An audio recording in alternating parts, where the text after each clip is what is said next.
दिल्ली की lady don Sonu पंजाबन पहली बार किसी केस में दोषी करार। बच्चियों से कराती थी देह व्यापार।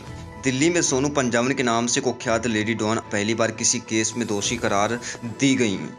सोनू पंजाबन दिल्ली से सेक्स रैकेट का धंधा चलाती हैं। दिल्ली के द्वारिका कोर्ट में गीता अरोड़ा उर्फ सोनू पंजाबन को जिस्म फरोशी के एक मामले में दोषी करार दिया गया। कोर्ट ने सोनू पंजाबन और उसके साथी को 12 साल की एक बच्ची के अपहरण, रेप और उससे जबरन देह व्यापार के धंधे में धकेलने के मामले में दोषी करार दिया गया है।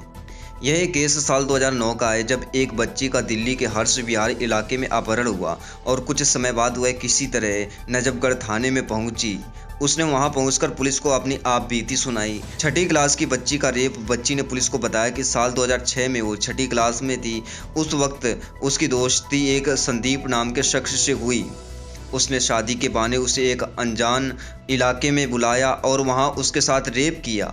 इसके बाद वह अपहरण कर 10 बार अलग अलग लोगों को उसको बेच दिया। बच्ची को सोनू पंजाबन के हवाले कर दिया। उसने बच्ची को जबरन जिस्म फरोशी के धंधे में धकेला। बच्ची को कई बार बेचा गया और लगाए गए नशे के इंजेक्शन। इस दौरान बच्ची को कई बार बेचा गया, उसको नशे के इंजेक्शन लगवाए गए, उसको हरियाणा और पंजाब तक में बेचा गया।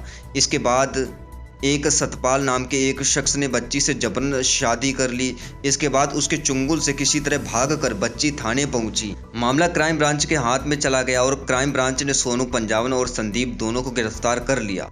इस मामले में कोर्ट ने दोनों को दोषी करार दिया। देश के कई राज्यों में फैला है सोनू पंजाबन का नेटवर्क। बता दें कि दिल्ली, मुंबई, कोलकाता, राजस्थान, पंजाब समेत देश के कई राज्यों में सोनू पंजाबन का नेटवर्क फैला हुआ है। इसके क्लाइंट्स की लिस्ट में कई बड़े नाम भी शामिल हैं। इतना ही नहीं, इसके लिए काम करने वाली लड़कियों को लिस्ट में भी कई एक्ट्रेस और मॉडल्स का नाम शामिल है। सोनू पंजाबन पर हत्या समेत कई अन्य मामले दर्ज हैं। दिल्ली पुलिस ने उस पर मकोका भी लगाया था, जिसके बाद वो 1 साल जेल में रही और फिर बाहर आ गई। अभी इस मामले में सजा का ऐलान होना बाकी है। इस वक्त सोनू तिहाड़ जेल में कैद है।